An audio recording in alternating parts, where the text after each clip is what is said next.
자, 지난 시간에 이어서 관광일반 계속 수업 진행하도록 하겠습니다. 페이지 16쪽을 보도록 하겠습니다. 자, 페이지 16쪽 맨 아래쪽을 보시면 관광의 발전 과정 부분이 나옵니다. 자, 이 부분에서는 전 세계적으로 관광이 어떻게 발전했는지, 그 다음에 국내에서는 관광이 어떻게 발전했고 어떠한 역할을 가지고 있는지 이 부분에 대해서 집중적으로 보도록 하겠습니다. 자, 본문 한번 보도록 할게요.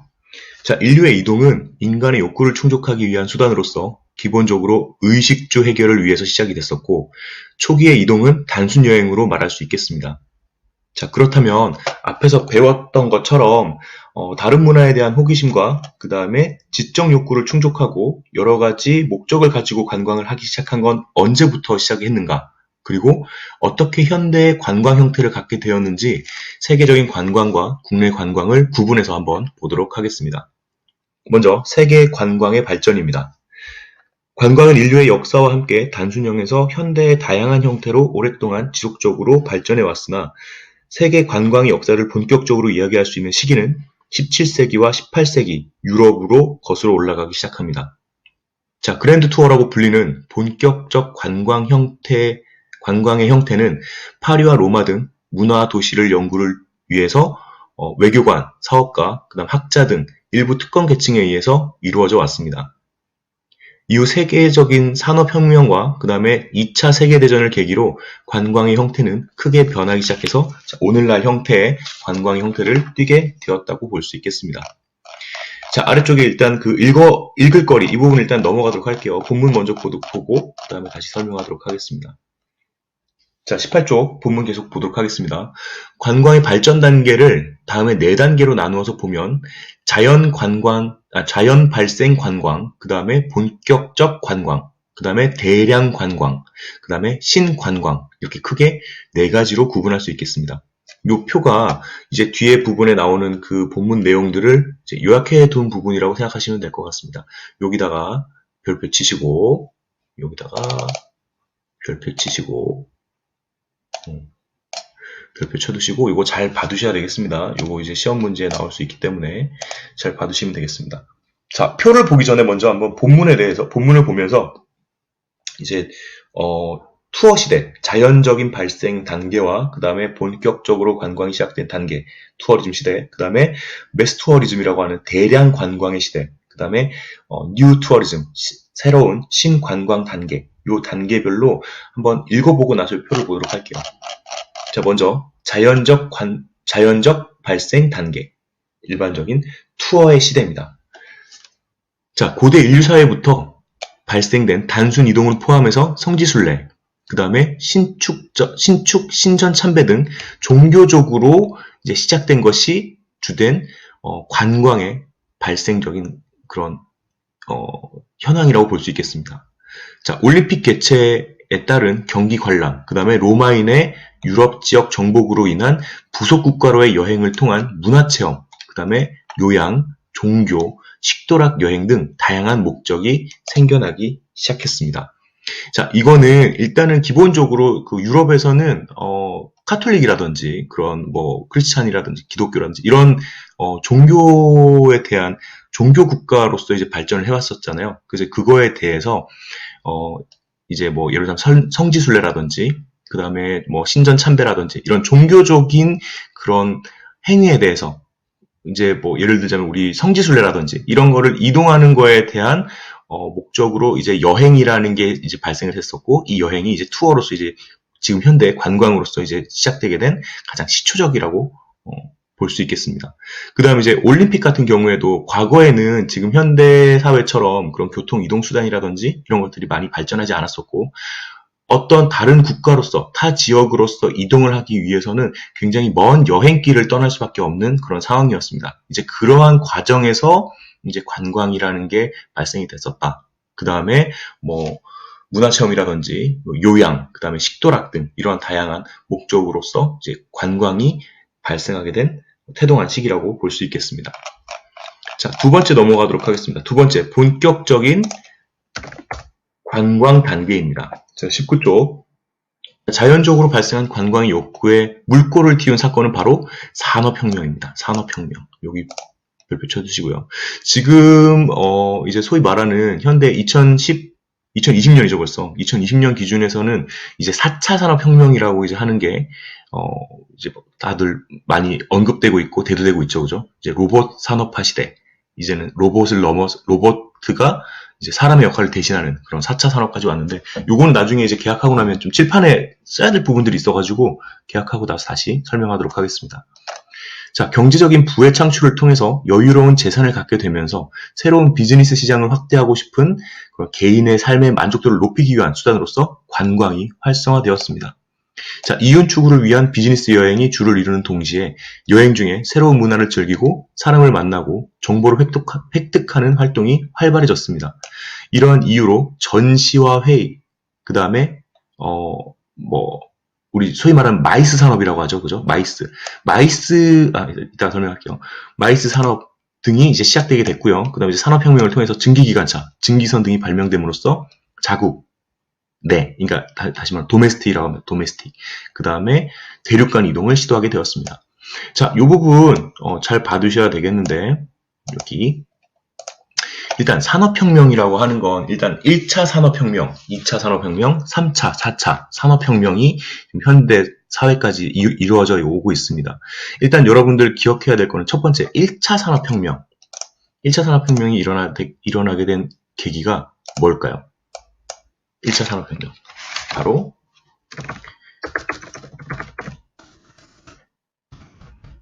증기기관차.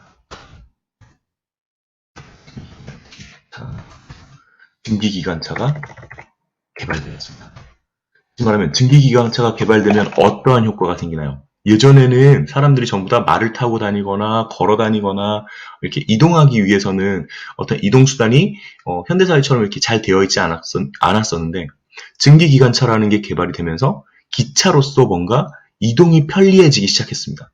이동이 편리해지기 시작하면서 뭔가 다른 국가와 아니면 다른 지역 간의 그런 무역, 뭔가 물건을 옮기는 그런 이동수단이 활성화되기 시작하면서 사람들이 이동을 통해서 뭔가 다른 쪽으로 이제 무역과 이런 것들이 기존에 살았던 삶하고 굉장히 바뀌게 된 거죠. 그게 1차 산업혁명이 바로 증기기관차의 개발 때문이고요. 자, 2차 산업혁명 보겠습니다. 2차 산업혁명은 바로 전기의 개발. 잘 안 되네요. 전기의 개발. 그 다음에 기계, 공장, 이런 것들이 생겨나기 시작합니다. 2차 산업혁명 때는 전기가 개발되고 그 다음에 기계, 공장 이런 것들이 발생하기 시작하면서 뭔가 기존에는 손으로 하나하나 만들던 그런 산업들이 대량화되기 시작했어요. 공산품이라고 해서 우리 옷 같은 것도 보면은 사이즈별로 똑같이 다 만들어져 있잖아요. 그죠? 디자인에 따라서 똑같은 각 사이즈별로 똑같은 제품들이 탕탕탕탕 공장에서 찍어내서 이제 만들어지고 있습니다. 이렇게 2차 산업혁명은 대량 생산이 가능하게 된 시기. 이게 바로 2차 산업혁명이 발생하게 된 그런 계기라고 볼 수 있겠고요. 3차 산업혁명은 어떤 게 개발이 됐을까요? 지금 여러분들이 지금 사용하고 있을 수도 있을 것 같은데 바로 컴퓨터입니다. 컴퓨터가 개발이 되면서 뭔가 사람이 직접 해야 되지 않아도 컴퓨터가 대신 그런 일처리들을 해주기 시작했어요. 이게 바로 3차 산업혁명이 발생하게 된 계기라고 할 수 있겠고요. 지금 현재 이제 4차 산업혁명 시대라고 불릴 때 가장 많이 대두되는 게 어떤 것들 있죠? 그렇죠. 바로 3D 프린터. 그 다음에 뭐 여러 가지가 있습니다. 여러 가지 요소들인데 그 다음에 인공지능, AI라고 하는 인공지능 이런 것들이 있습니다. 인공지능 일단은 3차 산업의 컴퓨터랑 지금 4차 산업 시대가 AI 결국 컴퓨터로 활용을 하는 거잖아요. 그죠? 근데 이게 어떠한 차이가 있느냐를 본다면 그 전에 3차 산업혁명 때는 컴퓨터는 누가 다루죠? 그죠? 사람이 다루죠. 사람이 직접 어떠한 소스를 입력을 해야 컴퓨터는 처리를 했습니다. 다시 말하면 명령을 내리는 사람은 바로 인간, 사람이고요. 그 다음에 그거를 행하는 게 바로 컴퓨터였었는데 4차 산업혁명 시대에는 인공지능, 여기 플러스 빅데이터가 추가됩니다.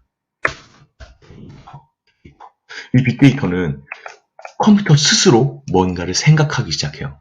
사람이 명령을 내리지 않아도 컴퓨터가 혼자 여러 가지의 데이터, 빅데이터들을 바탕으로 뭔가를 생각하게 되고 이런 것들을 혼자서 출력까지 할 수 있게 되는, 생산까지 하게 되는 이런 기계라든지 이런 것들은 다 사람들이 조작을 했었잖아요. 증기기관차도 마찬가지고 컴퓨터도 마찬가지고. 근데 4차 산업혁명 때부터는 사람의 역할이 점점 줄어들게 되는 거죠. 그죠? 요 얘기입니다. 요거 중요합니다. 요거 나중에 산업혁명 관련해가지고 아마 시험 문제 나올 수 있으니까 옆에다가 메모해 두시고 체크해 주시면 될 것 같습니다. 자, 그 다음에 지금 밑에 보시면은 이런 걸 통해서 어쨌든, 뭐 정보를 획득하는 활동이 발달했고, 그 다음에 전시화 회의라고 하는데, 이 전시화 회의라고 하는 거는 이제 미팅이라고 합니다. 미팅은 이제 여러 가지 그런 각국 정상들이 모여가지고 이제 회의도 하고, 뭐, 예를 들면 가장 최근에, 우리나라 국내 대통령이 지금 4월 15일 기준으로, 한 아세안 정상회의라든지, 이런 한국과 아시안 국가 여러 대통령들 간의 이런 뭔가 회의라든지, 아니면 뭐 에이펙이라든지, 이런 회의들이, 그런 산업들이, 한 국가에서 여러 국가가 하다 보니까 한 국가로 이동할 수밖에 없게 됩니다.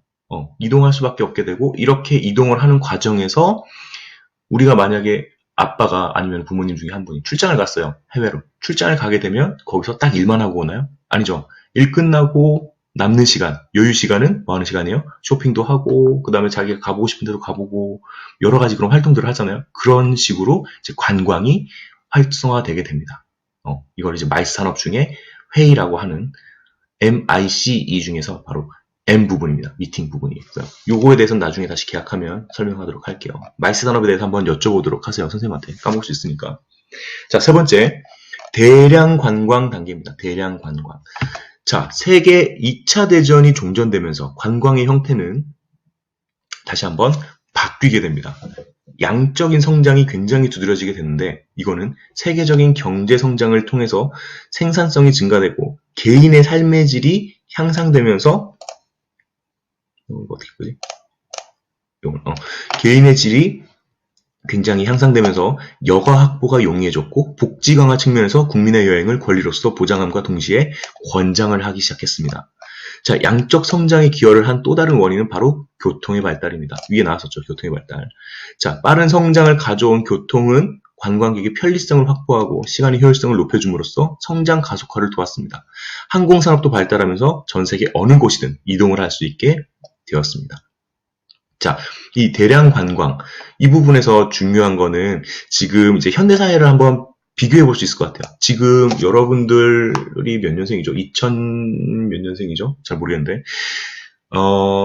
여러분들이 초등학교 다닐 때는 토요일 날 학교를 갔었을까요? 이 토요일, 우리가 지금 토요일 날은 당연히 쉬는 날이죠, 그죠? 당연히 쉬는 날인데, 이 당연한 게, 선생님 세대 때는 이게, 토요일은 격주로 학교를 갔었어요. 토요일 날은 원래 우리 아버지 세대, 부모님 세대한테 한번 여쭤보시면 아시겠지만 부모님 세대에서는 토요일 날은 당연히 근무를 하지만 좀 일찍 끝나는 시간 그런 날이었었는데 요즘은 전부 다 토요일이 다 휴일로 바뀌었기 때문에 점점 이렇게 주말이 늘어나고 그 다음에 일하는 시간이 줄어들면서 여가 시간이 더 많이 생겼습니다. 예전에는 대부분 자동차라고 하면은 승용차 형태를 그렸어요. 승용차. 근데 요즘에는 SUV라고 하는 뒤에 이렇게 뒷좌석 트렁크 크고 한 그런 자동차들이 많이 생겨났죠. 여가 시간이 많이 생기면서 사람들의 생활이라든지 그런 삶의 질이 바뀌면서 그러한 자동차를 더 많이 사람들이 찾게 되고 그러한 형태의 자동차들도 많이 생겨나게 된 거죠. 그죠? 자, 대량 관광 단계입니다. 이게 바로 2차 세계대전 끝난 이후. 자, 네 번째 보겠습니다. 신관광 단계입니다. 자, 관광을 즐기는 사람들의 수는 시간이 지날수록 점점 늘어나고 있습니다. 개인주의적 생활 환경으로 바뀌면서 삶에 대한 우선주의가 강해지고 삶의 질이 향상됨에 따라 소규모 개인 여행 형태가 증가할 뿐만 아니라 단순히 보고 배우는 형태에서 벗어나서 참여하고 체험할 수 있는 즐길 거리를 찾게 되었습니다. 자, 이로써 체계적인 프로그램, 개인의 일정에 따라서 선택할 수 있도록 다양한 프로그램 등이 필요하게 되었고 편안하고 안전하며 빠른 관광을 위한 원스톱 시스템 등이 도입되기 시작했습니다. 자, 여행의 목적이 다양화됨에 따라 관광의 테마 역시 바뀌어서 자연, 자연관람, 그 다음에 모험, 문화체험, 휴양, 건강, 요양, 비즈니스 관광 등으로 확대되고 있으며 향후의 미래에는 더욱 다양하고 새로운 형태의 관광이 개발될 것으로 예상을 하고 있습니다.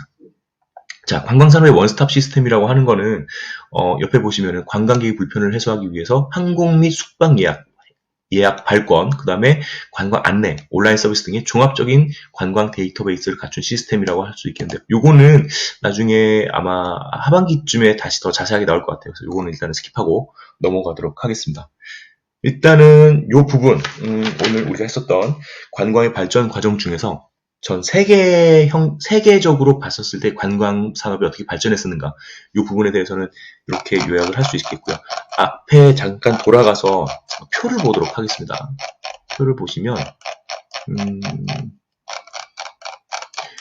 자, 여기 정리가 잘 되어 있습니다. 아까 여기가 18쪽이네요. 18쪽. 위쪽에 보시면은, 자, 투어리즘 시대, 웨스트 투어리즘 시대, 그 다음 뉴 투어리즘 시대, 이렇게 나눠져 있고요. 그 다음에 시기는, 일단 유럽 기준입니다. 유럽 기준으로서 고대, 19세기 초, 그러니까 산업혁명 이전이죠. 산업혁명 이전. 그 다음에 19세기부터 2차 세계대전. 2차 세계대전 언제 일어났죠? 우리 광복한 게 언제죠? 1945년. 자, 2차 세계대전 끝나고 나서부터 이제 매스 투어리즘 시대가 개발이 됐고, 그 다음에 1990년대 이후, 가장 최근, 90년대 이후부터는 뉴 투어리즘 시대라고 할 수 있겠습니다. 자, 여기 앞에 아까 나왔었던 본문에 있었던 내용들을 요약해 놓은 거니까 요거 잘 표시해 두시고, 요번 시간을 마치고 다음 시간에 이어서 계속하도록 하겠습니다.